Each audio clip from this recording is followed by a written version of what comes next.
호주에는 다양한 토착종이 존재합니다. 기재된 것만 10만여 종이며 약 20만에서 30만 종이 있을 것으로 추정된다고 합니다. 하지만 호주는 오랫동안 이 다양했던 토착종들이 한 개체에 의해 그 수가 점점 줄어들고 있었습니다. 그 원인의 정체는 바로 귀여운 포식자, 고양이 때문이죠. 호주의 고양이는 외래종입니다. 1788년 호주에 발을 들인 영국인들의 선박에는 고양이가 실려 있었고 호주의 많은 사람들에게 소개되었습니다. 이후 70년 동안 호주의 모든 대륙을 뒤덮을 정도로 빠르게 퍼져나갔죠. 문제는 이때부터입니다. 호주의 들개인 딩고, 그리고 가장 큰 맹금류인 쐐기꼬리 수리를 제외하면 고양이의 천적이 없었습니다. 딩고와 쐐기꼬리 수리는 고양이보단 캥거루나 코알라 같은 중대형 포유류를 더 많이 잡아먹었기 때문에 사실상 중간 포식자인 고양이가 천적이 없는 최상위 포식자로 군림하기 시작한 겁니다.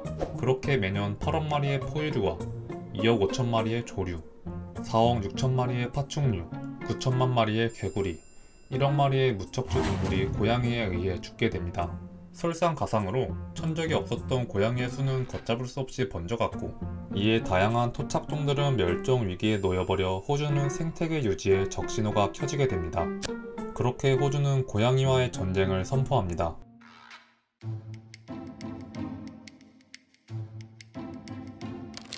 호주 정부는 2015년 7월 다음과 같은 계획을 발표합니다.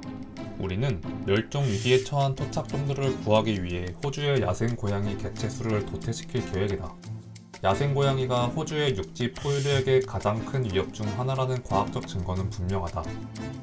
고양이는 호주에 처음 발을 들인 이후 최소 27종의 포유류를 멸종시켰고 오늘날 적어도 142종을 멸종시키고 있으며 포유류, 파충류, 개구리, 새들의 3분의 1 이상을 멸종으로 몰아넣고 있다. 따라서 고양이와의 전쟁은 가장 높은 우선순위이다. 이와 같은 발표를 하고 난 후 호주 당국은 2020년까지 야생고양이 200만 마리를 잡는 것을 목표로 세우게 됩니다. 그렇다면 과연 그 수많은 고양이들을 어떤 방법으로 잡았을까요?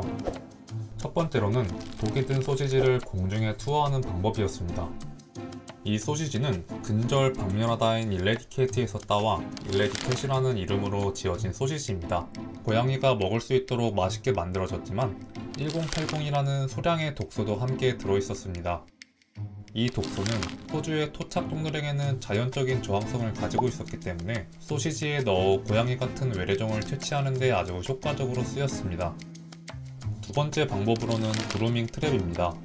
고양이가 본인의 털을 핥는 그루밍을 활용하여 만든 트랩으로 기계가 동물을 구별하여 고양이에게만 독소를 뿌렸고 고양이가 독소가 묻은 털을 핥게 되면 독에 중독되어 죽는 트랩이었습니다. 이 외에도 원주민 사냥꾼, 전문 사냥꾼 및 사수를 고용하거나 고양이 수배령을 내리는 등 다양한 방법들을 통해 고양이를 잡아갔죠. 그렇게 8년을 고양이와 전쟁을 해 나아갔지만 그 전쟁의 끝은 보이지 않았습니다. 야생고양이의 생태계 파괴 문제가 해결될 무렵 또 새로운 문제가 나타나기 시작한 겁니다. 2023년 8월 뉴욕타임즈에는 호주가 고양이와의 전쟁을 한 번 더 선포한다는 내용의 글이 올라옵니다. 호주 정부는 고양이와의 전쟁을 선포할 것을 발표했다. 2015년에 한 번 전쟁을 선포했었지만 이번 제안에는 새로운 몇 가지 요소가 포함되어 있다. 우리는 애완고양이에게도 제한을 두는 것을 고려하고 있다. 고양이와의 전쟁에서 내놓은 새로운 해결책은 이젠 야생고양이가 아닌 애완고양이에 대한 관리도 필요하다는 내용이었습니다. 연구에 따르면 야생고양이 한 마리가 1년에 평균 748마리의 동물을 죽이고 애완고양이는 약 186마리를 죽인다고 합니다. 하지만 애완고양이는 교회에 집중되어 있기 때문에 헥타르당 죽이는 동물의 수는 야생고양이보다 더 많다고 하죠. 호주의 지방정부들은 이미 애완고양이에 대한 제한을 두기 시작했습니다. 한 가정마다 키울 수 있는 고양이를 2마리로 제한한다거나 마당에 풀어놓고 키우는 방식을 금지하고 실내에서만 키우도록 하는 등의 방식, 그리고 야생고양이가 되지 않도록 유기하지 않는 것 등의 방책들을 실시하고 있습니다.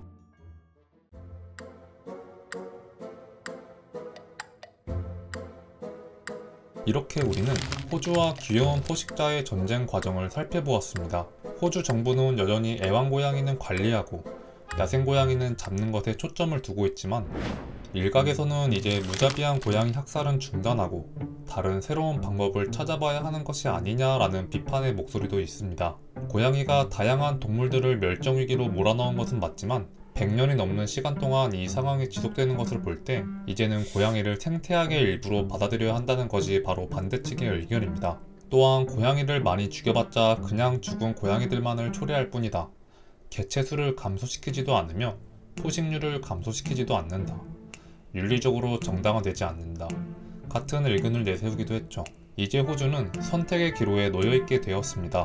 토착종을 보호하여 생물 다양성을 유지할 것인지 아님 토착종의 다양성을 포기하고 야생 고양이가 퍼지는 것을 자연의 결과로 인정할 것인지의 선택의 기로에 말이죠.